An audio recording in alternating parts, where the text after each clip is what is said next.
Então, galera, o negócio é o seguinte. Hoje a gente vai de Van Gogh.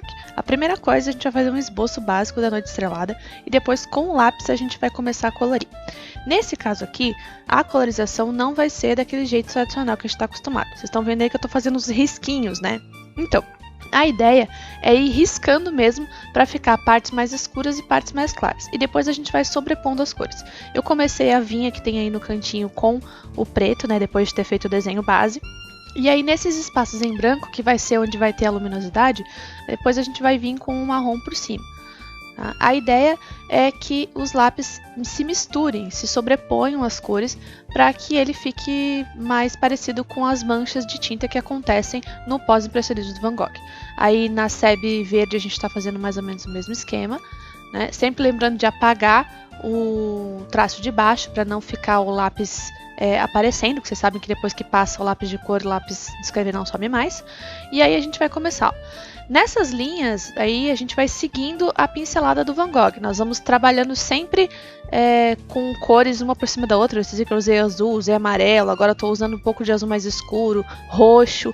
E aí a gente vai trabalhando sempre no sentido da pincelada. São traços, tá? Não é pintura, não é para você ir e voltar com o lápis. Você vai fazendo risquinhos mesmo, o lápis bem apontado, e você vai riscando a folha para que o formato do traço do lápis imite a pincelada do próprio Van Gogh, que foi o que deixou o pós-impressionismo, no caso da técnica do Van Gogh, tão importante. Opa, dei uma travada ali, assistindo um pouquinho.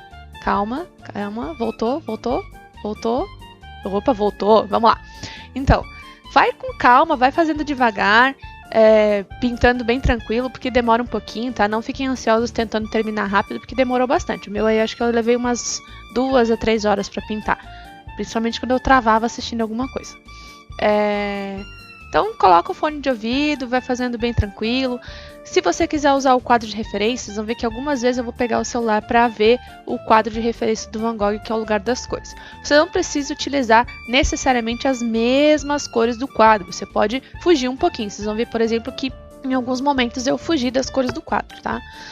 Partes mais fortes, partes mais claras, forçando um pouquinho mais o lápis, outras vezes o lápis um pouco mais tranquilo, para dar essas tonalidades diferentes, tá? Olha, tá vendo? Que eu peguei a imagem para dar uma olhadinha e depois continuei pintando. Porque eu queria pegar uma imagem de referência, ok? Então, não esqueçam de ir sempre acompanhando. Aí vocês vão ver que no fundo da tela, do lado da SEB que ele tá vendo, né, que ele pinta, tem algumas casinhas, assim, tem uma igreja e algumas casas. Eu não fiz todas as casas, eu escolhi fazer só alguns elementos arquitetônicos para a atividade não ficar muito difícil e muito pesada. Você não precisa seguir necessariamente todos os traços do quadro, você pode dar uma improvisada. A ideia não é que você faça uma cópia do quadro do Van Gogh, a ideia é que você crie uma ilustração baseada no que ele fez, né? Um mestre do pós-impressionismo aí que fez com que a gente chegasse ao tipo de arte contemporânea que nós temos hoje. Então, repassando vários tons de verde para criar uma profundidade, e aí a gente vai construindo, fazendo sombra. Não esqueçam de utilizar branco, tá, pessoal? Que é para misturar as cores, que o branco ele funciona nesse sentido, ele vai misturar as cores para dar um tom sobre tom mais suave. Não se esqueçam das linhas, tá, pessoal? Fazer as linhas na direção que foi a pincelada. E é isso. Vamos ver como é que ficou finalmente? Então, desenho base. Depois do desenho base, a gente vai fazer a colorização. E fica assim. Beleza? Tô esperando de vocês. Falou? Até a próxima. この番組はご覧のスポンサーの提供でお送りします。